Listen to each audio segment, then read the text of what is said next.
Ma sœur a annoncé que sa famille allait emménager temporairement dans ma chambre d'amis, afin que je puisse avoir le temps de trouver un nouvel endroit. J'ai cru qu'elle plaisantait jusqu'à ce qu'elle se présente avec des déménageurs, alors je l'ai remise à sa place devant eux. J'ai 36 ans.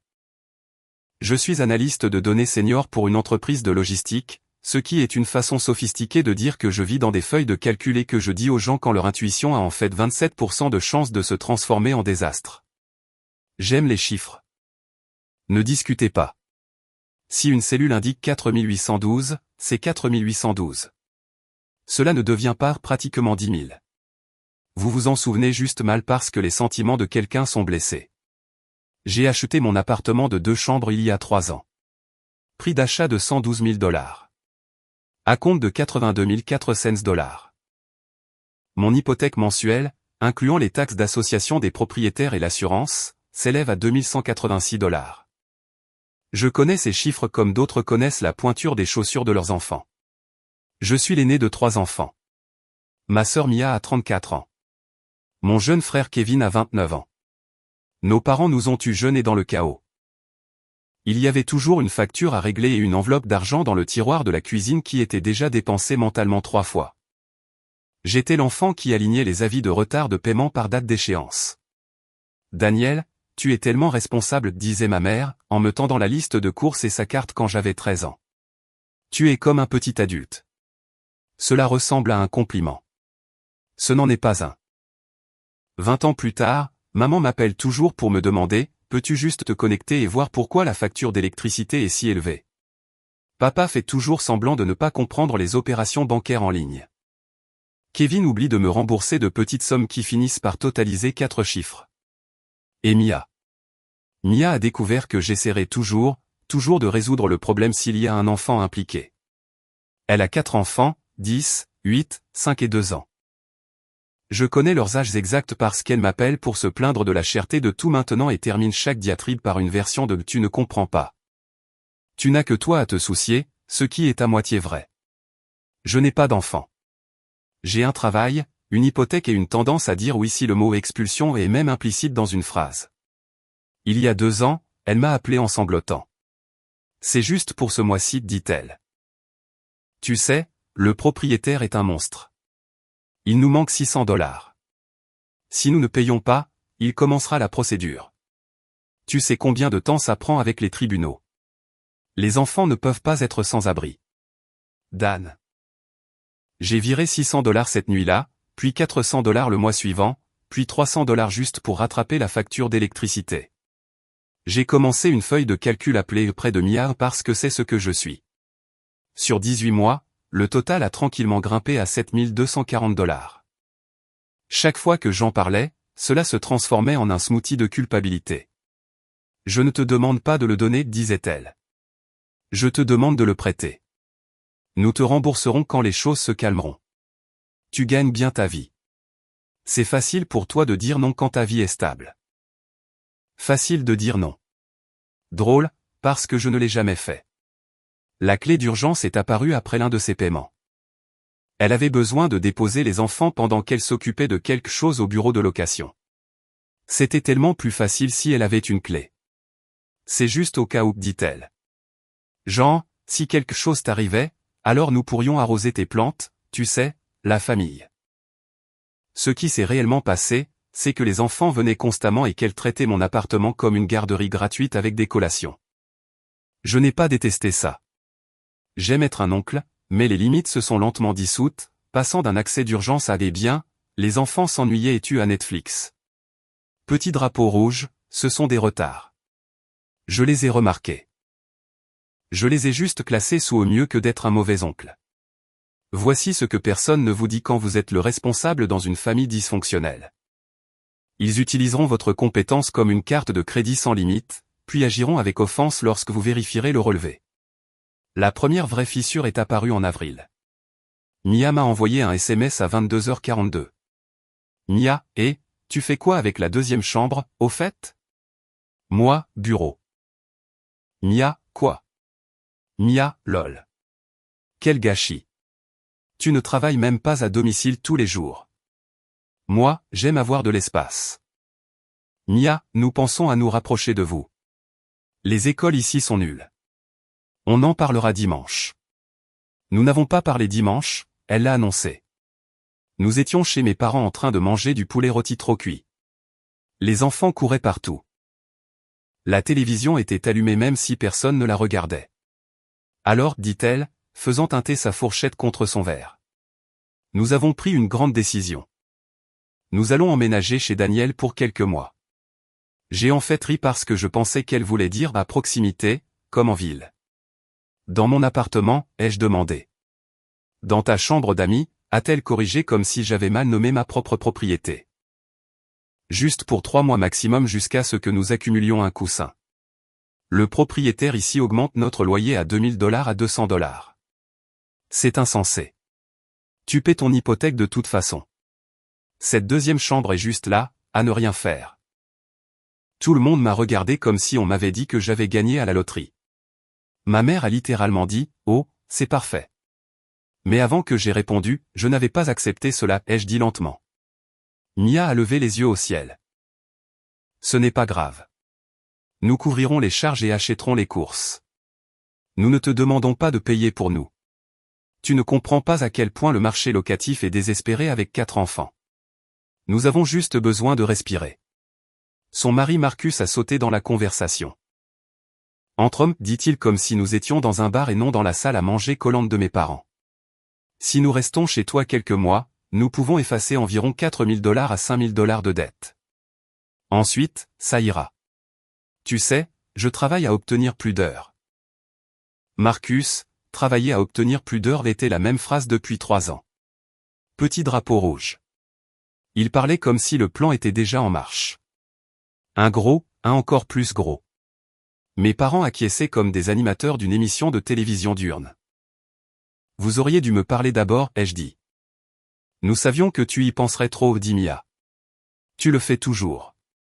C'est simple. La famille s'entraide. Nous avons déjà dit aux enfants. Ils sont ravis. Ils appellent ça la grande soirée pyjama. Ne sois pas bizarre. J'ai dit, en fait, je le suis. Je déménage. Je ne l'étais pas. C'était la première chose à laquelle j'ai pu penser qui pourrait la ralentir assez longtemps pour que je mette tout par écrit. Cette phrase, « ne sois pas bizarre », a été utilisée sur moi depuis que j'ai 6 ans. Traduction, ignore ton propre inconfort pour que je n'ai pas à ressentir le mien. Dans leur version de l'histoire, j'étais chanceux et égoïste avec l'espace.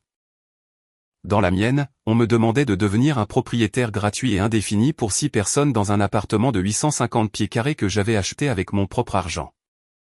Je suis rentré chez moi cette nuit-là et j'ai ouvert une nouvelle feuille de calcul. Onglet 1, Prémia. Onglet 2, estimation des coûts mensuels s'ils emménagent. Épicerie plus $1400. Charge plus $120. Usure des meubles, affaires aléatoires des enfants, qui sait? Ce qui me dérangeait, ce n'était pas l'argent. C'était l'attente que mes limites soient négociables parce que j'avais eu trop peur de les faire respecter auparavant. Au cours des 2 semaines suivantes, le modèle s'est intensifié. Mia a commencé à m'envoyer des SMS comme « J'ai dit aux enfants qu'ils seraient plus près de leurs cousins maintenant. Peux-tu m'envoyer les règles de déménagement de ton immeuble? Quelle est ta situation de stationnement? Nous aurons peut-être besoin de 2 places pendant un certain temps. » Je n'arrêtais pas de dire « Mais nous devons nous asseoir et en parler. » Et elle continuait à répondre par une version de « Ne stresse pas. C'est temporaire. » Et puis elle a posté sur Facebook « De grands changements arrivent. » Tellement reconnaissante pour la famille qui ouvre sa maison quand les temps sont durs. Béni. Ma tante a commenté « Tu as le meilleur frère. » Je n'avais rien accepté. J'ai commencé à me réveiller à 4h47 du matin avec le cœur battant. Imaginant 4 enfants faisant la queue pour ma salle de bain chaque matin et mon bureau rempli de lits superposés et de jouets en plastique. J'imaginais des appels professionnels avec un enfant en bas âge qui hurlait en arrière-plan.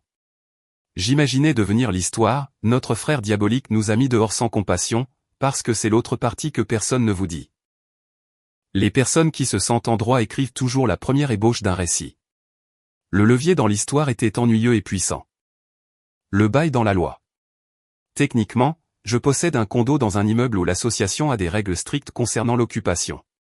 Maximum 4 personnes par unité, pas de sous-location à court terme, pas d'invité à long terme sans approbation. Je suis le seul nom sur l'acte, l'hypothèque et les registres de l'association. Le plan de Mia exigeait mon consentement par écrit. Elle n'a jamais pris la peine de l'obtenir. Après une autre série de pressions sur le groupe de discussion, as-tu dit à ton patron que tu devras travailler plus souvent à la maison quand les enfants seront là? Pour ma mère, comme si c'était réglé. J'ai pris rendez-vous à la clinique de défense des droits des locataires que mon ami m'avait recommandé.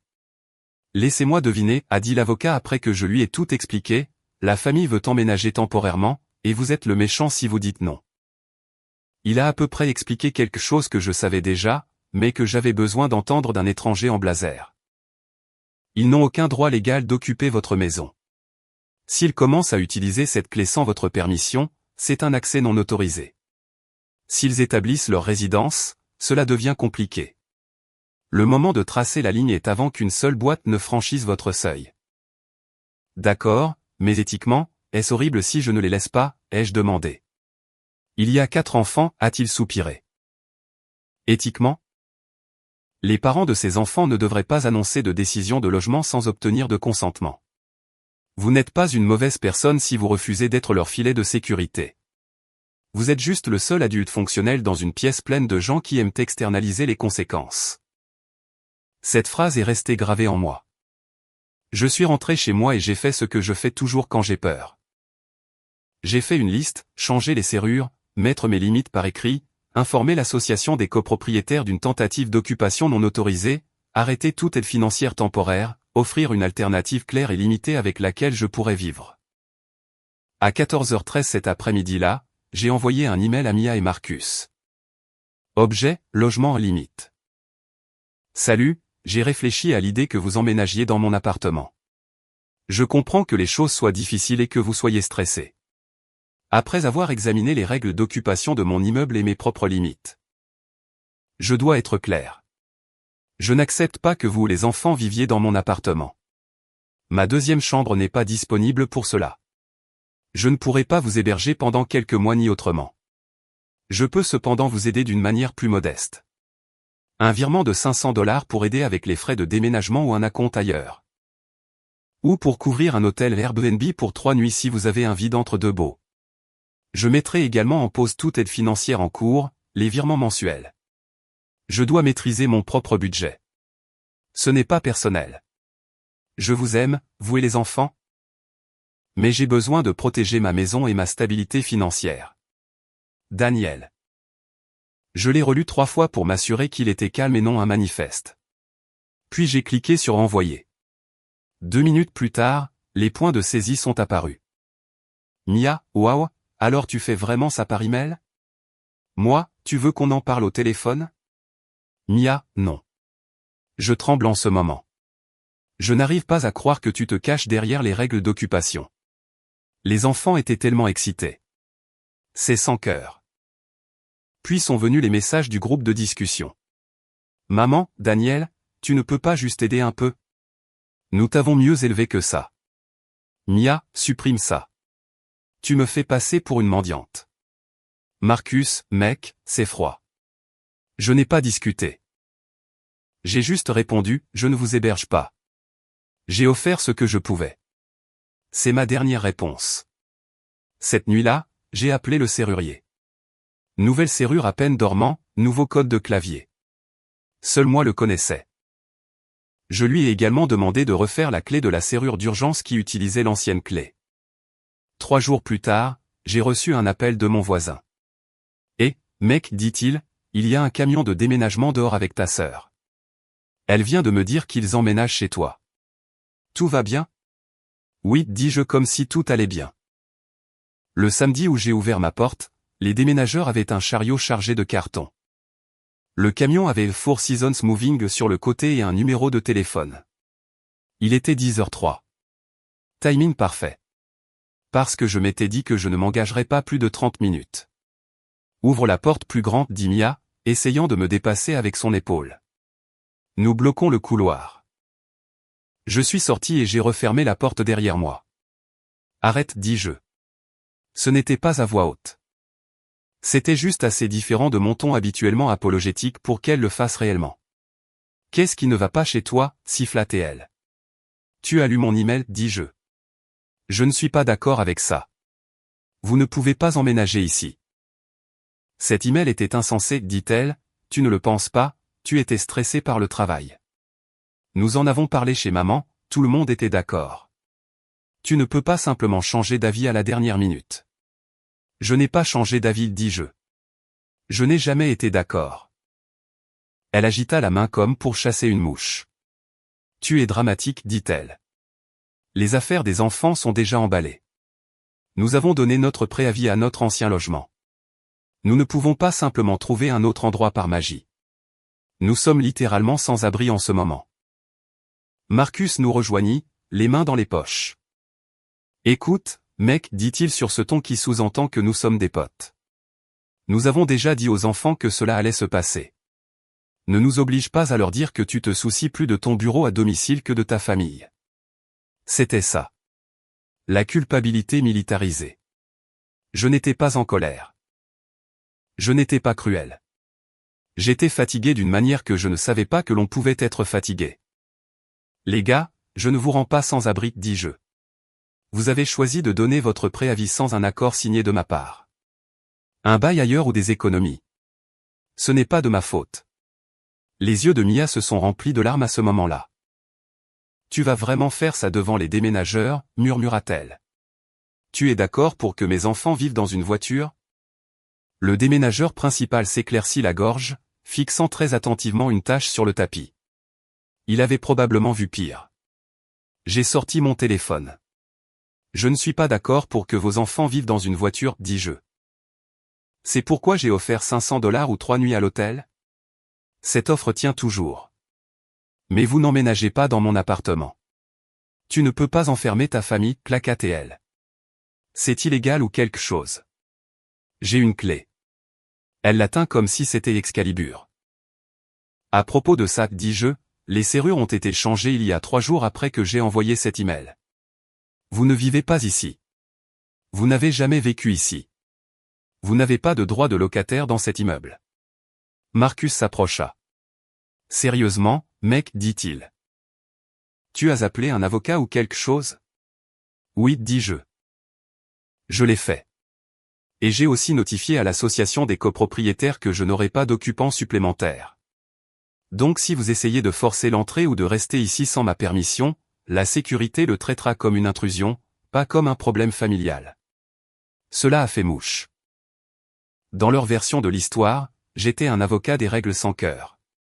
Dans la mienne, j'utilisais enfin la même précision que j'utilise au travail pour me protéger chez moi. Tu es incroyable, dit Mia. Après tout ce que j'ai fait pour toi, après toutes les fois où j'ai lavé ton chien, après toutes les fêtes d'anniversaire auxquelles nous t'avons invité, j'ai presque ri de laver ton chien comme contrepoids à $7 240 d'aide temporaire. Au lieu de cela, j'ai dit, je t'ai transféré un peu plus de $7 000 au cours des 18 derniers mois. J'ai gardé tes enfants. J'ai quitté le travail plus tôt pour aller les chercher à l'école. Je t'ai donné cette clé pour les urgences. Pas pour décider unilatéralement que ma maison est maintenant ton plan de secours. Je ne le fais plus. Ce n'est pas ce qui s'est passé, dit-elle, la voix s'élevant. Tu déformes tout. J'ai sorti mon email et mon fil de discussion. Le 3 avril, tu as envoyé un SMS, nous emménageons chez toi. On peut? Le 7 avril au dîner, tu l'as annoncé à toute la famille comme une affaire conclue. Je t'ai envoyé un email le 15 avril. Disant clairement non et offrant des alternatives. Tu as choisi d'ignorer cela et de réserver des déménageurs quand même. Ce n'est pas un malentendu. C'est toi qui refuses d'entendre non. Silence. Le déménageur trouva soudainement des raisons de vérifier la liste d'inventaire à l'autre bout du couloir. Mia essaya une nouvelle tactique. Tu n'es pas bien, dit-elle. Ce n'est pas toi. Tu fais une sorte de crise. Tu as été bizarre ces derniers temps, toujours à parler de limites et de stress. Ton thérapeute t'a-t-il poussé à faire ça? Oui, dis-je simplement. La thérapie m'a aidé à réaliser que j'ai le droit d'avoir une maison qui n'est pas une ressource publique. Sa bouche s'ouvrit et se ferma comme un poisson rouge. J'ai pris une grande inspiration. Mon offre est la suivante, dis-je, je vous virerai $500 par Venmo tout de suite. Je paierai aussi pour un hôtel, 2 chambres pour 3 nuits. Je m'assierai même avec vous demain pour vous aider à établir un budget et appeler des propriétaires. Mais vous n'emménagez pas dans mon appartement aujourd'hui, ni la semaine prochaine, ni le mois prochain. C'est tout. Alors c'est ça, dit-elle. Tu vas vraiment nous regarder partir de ta porte sans nulle part où aller. Marcus marmonna, nous n'aurions jamais dû lui dire quoi que ce soit sous son souffle. J'ai regardé les déménageurs, puis je les regardais. Vous avez un camion plein de vos affaires. Quoi, dis-je. Oui, vous avez 2 adultes avec des téléphones qui fonctionnent et 2 paires de mains. Vous avez des options. Vous n'avez pas ma chambre d'amis. Jamais. Vous ne me devez rien et je ne vous dois rien. C'était ma phrase choc, je suppose. Pas une vengeance, juste des limites. J'ai ouvert l'application de réservation d'hôtel sur mon téléphone et je l'ai tendue. Tu veux l'hôtel ou pas, ai-je demandé. Elle m'a regardé longuement. Je pouvais voir le calcul se faire derrière ses yeux. Si elle acceptait l'hôtel, elle admettait tacitement que je l'avais aidée. Si elle refusait, elle pouvait conserver le scénario « Mon frère nous a laissés sans rien. Nous nous débrouillerons seuls », claqua-t-elle. Garde ton argent. Elle me bouscula, heurtant mon épaule avec la sienne. Je n'ai rien ressenti. Ils ont dit aux déménageurs qu'il y avait eu un malentendu avec l'immeuble et qu'ils devraient tout stocker pendant quelques jours. J'ai entendu Marcus au téléphone dire « oui, on va retourner chez ma mère pour un petit moment. » Donc, ils avaient un endroit où aller. Bien sûr que si. Ce n'était juste pas chez moi. J'ai fermé ma porte. Puis je me suis assis sur mon canapé dans le silence et j'ai essayé de me souvenir comment respirer comme une personne normale. Le contre-coup a commencé environ 20 minutes plus tard. D'abord, le groupe de discussion familiale a explosé. Mia, eh bien, les gars, Daniel vient de nous enfermer après avoir promis que nous pouvions rester. Les enfants pleurent. Aucune idée de ce que nous allons faire maintenant. Maman, quoi? Daniel, c'est vrai? Ta sœur dit que tu leur as littéralement fermé la porte au nez. Papa, ce n'est pas comme ça que nous t'avons élevé. J'ai fixé l'écran pendant une seconde avant que j'aurais appelé, commencé à expliquer, me serais fait couper la parole, et aurais fini par m'excuser d'être dur. Au lieu de cela, j'ai fait une capture d'écran de mon email et l'ai posté dans le chat. Puis j'ai écrit, j'ai clairement dit non mardi et j'ai offert de l'aide d'autres manières. Ils ont choisi d'ignorer cela et de se présenter avec des déménageurs quand même. J'ai changé mes serrures parce que la clé était pour les urgences. Pas pour outrepasser mes limites. Je ne discuterai pas de cela davantage. Maman a répondu par un paragraphe sur la famille qui passe avant les règles et sur le fait que je ne comprends pas ce que c'est d'avoir des enfants. Kevin, qui était resté étrangement silencieux jusqu'à ce moment-là, a finalement pris la parole. Pour être honnête maman, ils paient leurs affaires depuis des lustres. Peut-être qu'ils auraient dû demander d'abord.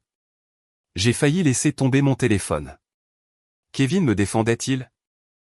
Mia lui a immédiatement envoyé un message privé, puis a accidentellement posté une capture d'écran dans le chat familial parce qu'elle n'est pas très douée en technologie, le traitant de traître. Cela a aidé. Au cours des jours suivants, les tactiques ont alterné. Culpabilité, tu le regretteras quand nous ne nous parlerons plus et que les enfants demanderont pourquoi leur oncle les a abandonnés. Colère, tu es un robot froid obsédé par les feuilles de calcul qui se soucient plus des murs que des gens. Campagne de dénigrement légère, elle a posté sur Facebook pour dénoncer les vraies couleurs des gens quand on a besoin d'aider les frères et sœurs qui aiment leur argent plus que leurs nièces et neveux. Je n'ai pas répondu. Ni publiquement, ni en privé. J'ai mis en sourdine le groupe de discussion. J'ai mis en place un filtre pour que les emails contenant certains mots-clés comme déçu, sans-abri, froid aillent directement dans un dossier que je n'ouvrais pas. Les protections pratiques ont tenu bon. L'association des copropriétaires m'a envoyé un email confirmant qu'ils avaient noté sur mon dossier qu'aucun occupant supplémentaire n'était autorisé. La sécurité connaissait l'histoire. La facture du serrurier, 1189 $, m'a semblé être le meilleur argent que j'ai dépensé depuis longtemps. J'ai annulé le virement mensuel récurrent que j'envoyais à Mia. C'était 350 $. Je l'ai redirigé vers un compte d'épargne en ligne intitulé Fonds de thérapie EP. 2 semaines plus tard, j'ai commencé à voir un nouveau thérapeute spécialisé dans les enfants adultes de familles chaotiques. Vous êtes en plein sevrage, a-t-elle dit lorsque je lui ai raconté que je me sentais physiquement malade en disant non. Vous avez été le réparateur si longtemps que tenir une limite donne l'impression de blesser les gens, même lorsque vous refusez simplement d'être utilisé. Suis-je le méchant, lui ai-je demandé. Le méchant pour qui, a-t-elle dit. Pour le système familial qui compte sur vous pour absorber toutes les conséquences? Oui. Pour vous-même? Absolument pas. Le chaos immédiat s'est lentement transformé en guerre froide. Mia a cessé d'envoyer des SMS. Maman m'a envoyé des articles sur l'importance de la communauté sans commentaire, juste le lien. Papa a appelé une fois pour dire, tu sais, ta sœur souffre. Puis il a rapidement changé de sujet pour parler de sport quand j'ai dit, moi aussi. J'ai continué à payer mon hypothèque. J'ai continué à utiliser ma deuxième chambre comme bureau. Je dormais mieux la nuit, plus souvent. Le plus drôle, c'est que le monde ne s'est pas arrêté. 9 mois plus tard, en janvier, j'ai rencontré Mia à la fête d'anniversaire des enfants d'un ami commun. C'était la première fois que nous nous parlions depuis l'incident de la serrure. Elle avait l'air fatiguée mais fonctionnelle. Les enfants couraient partout, le visage maculé de cupcakes.